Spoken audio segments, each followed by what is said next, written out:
The late afternoon sun cast long shadows across the gardens of a beloved royal residence, a place usually associated with the joyful chaos of young children. On this particular day, the family was gathered for a private afternoon together. The Prince of Wales, William, was engaged in a quiet conversation with his father, the King, while Catherine, the Princess of Wales, watched their children, Prince George, Princess Charlotte, and a very energetic Prince Louis, playing nearby. The atmosphere was one of carefully cultivated normalcy, a brief respite from the formality of constitutional roles. Queen Camilla was also present, positioned slightly apart on a terrace that offered a sweeping view of the lawn. To any observer, it would have appeared as a harmonious family scene. But beneath the surface, the currents of history, loyalty, and deep-seated mistrust were about to converge. For years, the relationship between William and his stepmother had been a complex tapestry woven with threads of tolerance, obligation, and old wounds. The other woman in his parents' marriage had, over time, become the queen consort. William, ever mindful of his father's happiness, had maintained a polite, if distant, rapport. Yet, the memory of his mother, Princess Diana, and the pain she endured remained a silent presence in every interaction. As Prince Louis, full of the uninhibited curiosity of a child, began to chase a ball towards the terrace, the scene shifted. William glanced up, a smile touching his lips as he watched his youngest son. That smile froze. He saw Camilla raise her mobile phone, not to her ear, but horizontally, and its camera lens directed not at the picturesque garden, but specifically at Louis, who was now scrambling up the steps. It was the angle, the furtiveness of the movement, and the look of intense concentration on her face that triggered an instinct William didn't know he had. This wasn't the casual snap of a grandparent. This was something else. Memories of a lifetime of media intrusion, of his mother being hounded by photographers, of private conversations being splashed across tabloids, flooded back in an instant. He later recalled to a close aide that in that split second, he wasn't seeing Camilla, he was seeing a threat. The atmosphere shattered. William rose, his movement so abrupt, it silenced his father mid-sentence. He crossed the terrace in a few long strides, his face a mask of controlled fury. "Mate, what are you doing?" His voice was low, but it carried a weight that made everyone present go still. Camilla looked up, startled. Her expression plucked the phone from her grasp. The action was so swift and unexpected that it took the security officers hovering at the periphery a moment to react. Camilla rose to her feet, her face flushed. "How dare you?" she began, her voice trembling with a mix of shock and anger. "I was simply taking a picture of the children." William didn't respond to her. He turned to the nearest royal protection officer, a man who had been part of his security detail for years. "Check it," William instructed, his voice steely, holding out the phone. Then the officer hesitated, caught between the heir to the throne and the queen consort. "Now," William commanded. The officer took the phone. The next few seconds felt like an eternity. The king watched, his face pale and weary, looking every year of his age. Catherine moved quickly, gathering Charlotte and a bewildered Louis, ushering them inside with a gentle but firm hand. The only sounds were the distant bird song and the soft clicks of the officer navigating the phone's interface. When he looked up, his face was unreadable, but he gave a single, curt nod to William. Whatever he had found confirmed the prince's suspicions. The exact nature of what was on the phone, a video, a series of photos, evidence of a live stream, would become a closely guarded secret, locked away in the palace's most confidential files. But in that moment, and under his breath as he turned and walked under his breath as he turned and walked back towards the house, the phone still in the officer's gloved hand, Delete it now."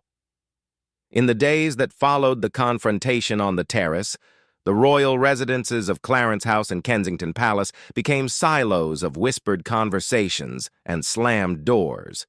The immediate aftermath was a masterclass in royal crisis management, but behind the gilded facade, a family was tearing itself apart. For Prince William, the incident was not an isolated event, but the culmination of a lifetime of betrayal. The seizure of the phone had unleashed a torrent of deeply buried trauma. And he saw the echo of his mother's struggles with the press in the invasive lens pointed at his son. He remembered the Squidgygate tapes, the leaked intimate phone calls between his mother and a friend that had humiliated her and exposed her private pain to the world. He thought of the years of phone hacking, the private investigators employed by tabloids to intercept voicemails, including his own and Prince Harry's, a fact that had only fully come to light years later. To William, this wasn't just about a family photo. It was about a culture of intrusion that had plagued his family for decades, and it was now coming from within. King Charles found himself in an impossible position, a conflict between his wife and his son that struck at the very heart of his existence. He summoned William to a private meeting, so hoping for a reconciliation. Instead, the meeting became a painful airing of decades-old grievances. William, usually so contained, let his guard down. He spoke of his mother, of the pain of seeing photographs of her looking vulnerable and alone, and of the role the media, and, by association, those who fed the media, had played in her misery. He didn't explicitly accuse Camilla of planning to leak the video, but the implication hung heavy in the room. Once a person who had benefited from manipulating the press to rehabilitate her own image, why would she not do the same to secure her legacy? Charles, who had spent a lifetime trying to protect his own privacy, particularly after the humiliation of the Camilla-gate tapes, where his own intimate conversation with Camilla had been globally ridiculed, was deeply wounded. And he saw the incident as a terrible misunderstanding, a clumsy but innocent act by a woman who simply wanted to capture a moment. He could not, or would not, see it through William's eyes. Meanwhile, Queen Camilla was isolated in her own fury. The public humiliation of having her phone seized by her stepson was bad enough. The private implications were far worse. The security officer's silent confirmation that something was amiss on her phone suggested a catastrophic lapse in judgment or perhaps something more calculated. Those close to her claimed she was mortified, that she had only wanted a cute video of Louis to show a friend. They pointed to her own history of being hounded by the press, of having her phone hacked and her private life exposed. She was, they argued, a victim of intrusion, not a perpetrator. But her detractors, and there were many within the palace household, who still viewed her as an interloper, whispered of a pattern. They recalled the early days of her relationship with Charles, the carefully timed leaks that softened her public image, the friendly photographers who always seemed to be in the right place to snap a picture of her looking effortlessly chic. To them, the camera was her tool, a weapon she had wielded skillfully for years. Now she had turned it on the wrong subject. The initial story, a simple family squabble, was the one that briefly appeared in a single newspaper the next day, quickly dismissed by palace aides as a minor misunderstanding. But the truth, known to a tight circle of aides and advisors, was a powder keg waiting for a spark. The spark was provided, inadvertently, by the very security apparatus meant to protect them. The internal investigation ordered by the king's private secretary was thorough and damning. It wasn't just about what was on the phone, it was about a pattern of behavior. Officers reviewing logs noticed that Camilla's phone, or more specifically, a member of her small staff, had been in frequent contact with a particular media contact, a journalist known for his royal coverage who had, in the past, been sympathetic to Camilla and less so to William and Harry. There was no proof of a direct leak, but the coincidence was enough. The security team, loyal first and foremost to the crown and its future, presented their findings to William. They didn't need to tell him what to do. He already knew. The simmering resentment between William and Camilla, and which royal biographers had long documented, had just found a new, explosive focus. The king could mediate, he could plead, but he could not control the two strongest wills in his family. The stage was set for a confrontation that would redefine the monarchy. As the internal investigation deepened, the focus shifted from what Camilla had done to why. The palace, a place of archaic traditions and modern surveillance, became a pressure cooker. Prince William, usually so careful to project unity, began to withdraw. He and Catherine canceled several minor engagements, citing family reasons. The official excuse was accepted by the public, but the press corps, ever vigilant, smelled a story far bigger than a simple misunderstanding. The minor misunderstanding line, fed to a friendly reporter days earlier, I was now being questioned by the very outlets that had initially printed it. Hacks who had covered the royals for decades started making quiet inquiries. They revisited the fraught history between William and Camilla, the rumors that William had been cool towards her from the very beginning, that he had never forgiven her for the destruction of his family. They began to connect the dots with other, seemingly unrelated stories. The quiet removal of Camilla's sister from her royal role. The rumors that William planned to streamline the monarchy, potentially leaving some of his step-family members out in the cold. Inside the palace, the queen consort was fighting her own battle. Initially stunned into silence, she now mobilized her allies. She went directly to the king, not with apologies, but with a demand. She was, she argued, being systematically undermined by William and his court. The incident with the phone was a pretext, a power play by an impatient heir who wanted to diminish her influence and secure his wife Catherine's position as the sole future queen. She reminded Charles of the years of loyalty, of the public scorn she had endured for him, of the steadying influence she had provided. She pointed out that she had never once leaked a story about William or Catherine, despite, she implied, having plenty of material. She told the king, according to a former palace aide, that he needed to put a stop to William's behavior before it permanently damaged the monarchy. For Charles, a man who had waited his entire life to be king, and of quiet desperation from an unexpected source, Prince Louis's young nanny. Overwhelmed by the tension in the household and fiercely protective of the children in her care, she had witnessed the entire scene on the terrace. Distraught by the cover-up and the impact the stress was having on Louis, who didn't understand why Granny Camilla wasn't allowed near him anymore, she did the unthinkable. She contacted a junior press officer, someone she considered a friend, and poured her heart out, swearing her to secrecy. The press officer, however, was a professional. Bound by duty, she immediately reported the conversation to her superiors. And the nanny was not punished, but she was effectively muzzled and reassigned. However, the report of her confession made its way up the chain of command, landing on the desks of the most senior courtiers. It was a sworn, first-hand account of the event, corroborating William's version of events and contradicting Camilla's claims of innocence.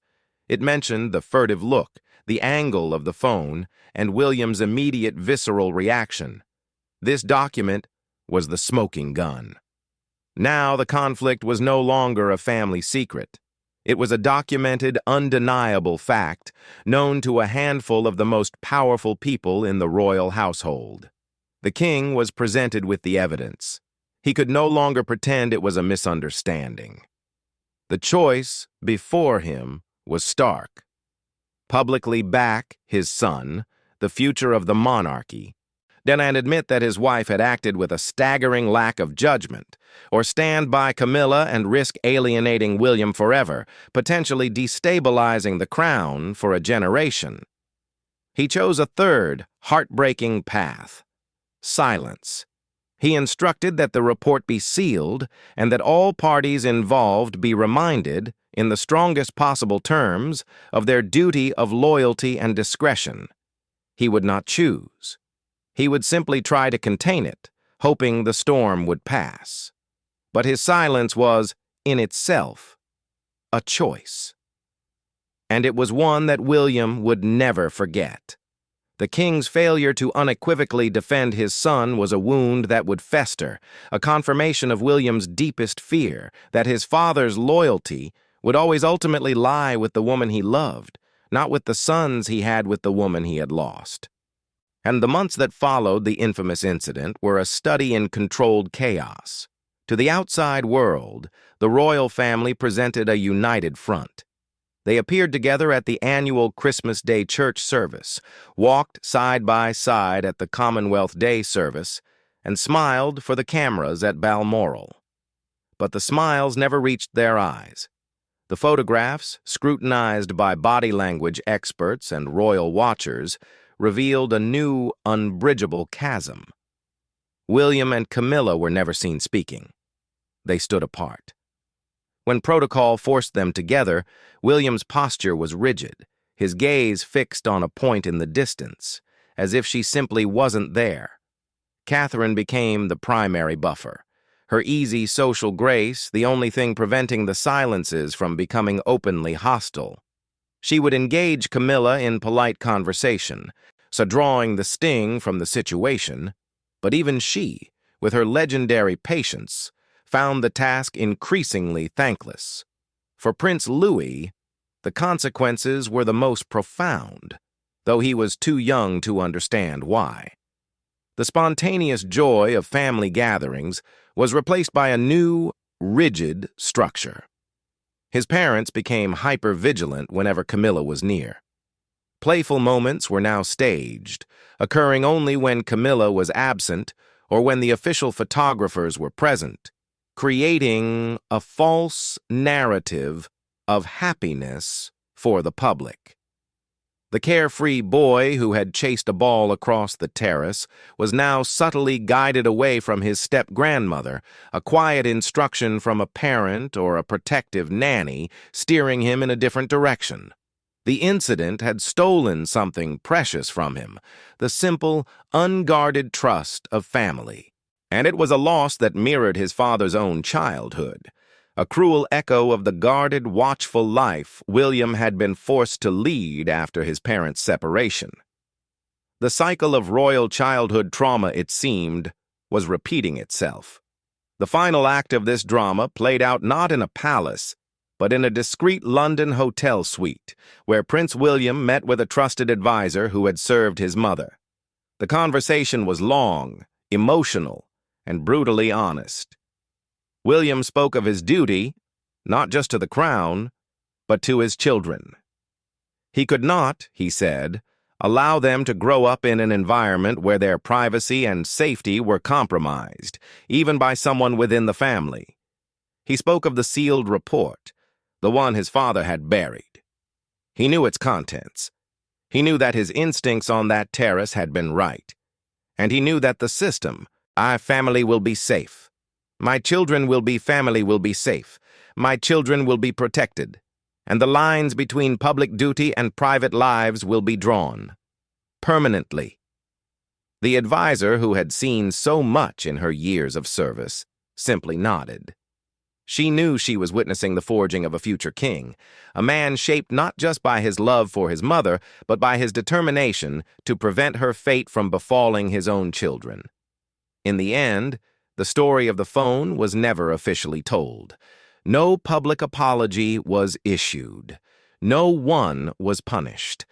The video on Camilla's phone, whatever it contained, was deleted, its digital ghost the only evidence of its existence. But its legacy was etched into the very fabric of the royal family. It became a silent clause in the unwritten contract between the current king and his heir. It was the reason why, at every subsequent family gathering, A royal protection officer was always positioned just close enough to observe, not for outside threats, but to ensure that no mobile phone was ever raised without explicit permission. And it was the foundation upon which Prince William began to quietly, resolutely build his future court. A court where the Queen Consort, once his father's passed, would find her role strictly defined, her access limited, and her influence checked by a man who had learned a vital lesson. In the Game of Thrones, trust was the most dangerous luxury of all. The delete it now command, uttered in a moment of fury, it had become the defining principle of a future reign.